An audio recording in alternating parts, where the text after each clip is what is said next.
सर्वप्रथम मी गहिनीनाथ महाराजांच्या चरणी नतमस्तक होते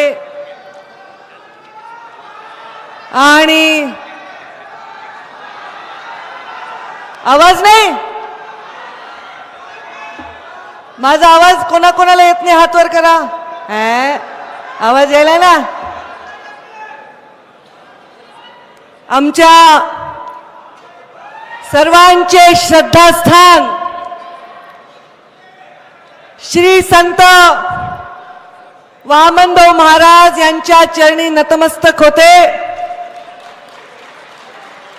आज त्यांच्या 50व्या पुण्यस्मरणाच्या निमित्ताने हा सुवर्ण महोत्सव इतक्या थाटामध्ये इथे होत आहे आणि या सुवर्ण महोत्सवाला आमच्या या गडाचे मठाधिपती पूजनीय विठ्ठल महाराजजी यांनी राज्याचे मुख्यमंत्री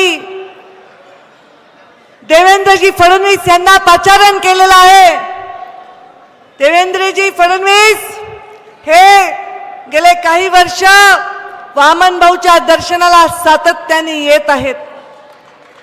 या वैराग्य मूर्ती असणाऱ्या वामनभाऊच्या गडाचं स्वरूप बदलण्यामध्ये एकमेव योगदान कोणाचं असेल तर ते मुख्यमंत्री देवेंद्रजी फडणवीस यांचं आहे. आज मला आनंद होतो, मंचावर सर्व मान्यवर आहेत, संचलन माझे बंधू करत होते आणि मला मुख्यमंत्र्यांची सूचना आहे की फार सगळ्यांचे नावं घेऊ नको कारण ते घेणार आहेत. समोर इतक्या संख्येने इथे लोक आलेले आहेत. खरंच या दिवसाचा महत्व आणि या दिवसाचा आत्मा जर कोणी असेल तर तुम्ही सर्व लोक आहात, जे काटे तुडवून कुपाटे करून तुम्ही इथे दरवर्षी वामनभाऊ समोर नतमस्तक होण्यासाठी येत आहात. खरं श्रेय आहे 50 वर्षाच्या या सोहळ्याचं कोणाला जातं ते त्या निस्सीम आणि निष्पाप भक्तांना जातं.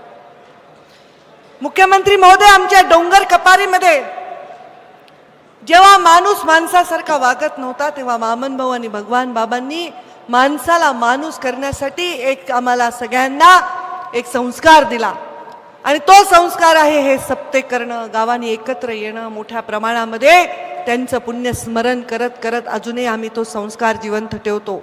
मी पनवेलला गेले, तिथं वामनभाऊ भगवान बाबांची पुण्यतिथी आम्ही केली. मी काल पुण्यामध्ये केली, पिंपरी चिंचवडमध्ये केली. सगळ्या महाराष्ट्रभर हा डोंगरातला कष्ट करणारा समाज हा आपल्या पोटाची खळगी भरण्यासाठी गेलेला आहे. तो वामनभाऊंचे संस्कार विसरलेला नाही, भगवान बाबांचे संस्कार विसरलेला नाही. असं म्हणतात वामनभाऊंना वाचा सिद्धी होती. आज एखाद्या लेकीला जेव्हा तिला तिच्या बापाला गोड करून घालायचं असतं, तिच्या फाटक्या पदरामध्ये 1 मूठ गहू 1 मूठ तांदूळ घेऊन ती येते, पण तिला गोड करण्यासाठी साखर नसते. त्या लेकीच्या मनामध्ये जे भाव होते ते अनेक वर्ष माझ्या मनामध्ये या गडाच्या प्रती होते. आज मुख्यमंत्री देवेंद्रजी फडणवीस यांनी येऊन ती साखर दिलेली आहे. या गडाला भव्यता आणण्याचं काम त्यांच्या माध्यमातून होत आहे. खरंच आहे, मुख्यमंत्री महोदयांना मी सांगेन की जीवनामध्ये तुम्हाला 3ऱ्यांदा मुख्यमंत्री बनण्याची आज संधी मिळालेली आहे आणि ह्या संधीतून सामान्य माणसाच्या श्रद्धास्थानांचा विकास करण्याचं जे काम तुम्ही योजलेलं आहे याच्यानी तुम्हाला कायमस्वरूपी नक्कीच आशीर्वाद या लोकांचा मिळाल्याशिवाय राहणार. आज माझ्या या गडाला पहिल्यांदा जेव्हा मुख्यमंत्री 14 ते 19 आपली सत्ता होती, मी पालकमंत्री होते, तेव्हा मुख्यमंत्र्यांनी पहिल्यांदा निधी मंजूर केला होता आणि आज हे भव्य स्वरूप मिळत आहे. हे पूर्णपणे आम्ही सर्व यामध्ये आपल्या सर्वांचे आभार मानतो. वैराग्य मूर्ती वामनभाऊंच्या चरणी नतमस्तक होते आणि एवढेच आशीर्वाद मागते की या सगळ्या लोकांचे मनामध्ये जे प्रेम आहे, जी जागा आहे, डोळ्यामध्ये जो आदर आहे, त्या आदराला, त्या जागेला साजेसं काम आमच्या हातून व्हावं, लोकांची सेवा व्हावी, वामनभाऊंच्या विचारांचा प्रचार आणि प्रसार व्हावा आणि वामनभाऊंनी जे वैराग्य मूर्ती आहेत ते वैराग्य म्हणजे सर्व वैभव असताना सुद्धा त्याच्या प्रती निर्विकार असणं आणि हे वैराग्य राजकारणात राहून देखील या मंचावर राहून देखील मनामध्ये बाळगून सामान्य माणसाची सेवा करण्याचे आशीर्वाद वामनभाऊच्या चरणी मी मागते. आणि मुख्यमंत्री महोदयानं आपल्यामध्ये जास्त वेळ न घेता मी माझ्या वाणीला विराम देते. धन्यवाद. जय हिंद, जय महाराष्ट्र.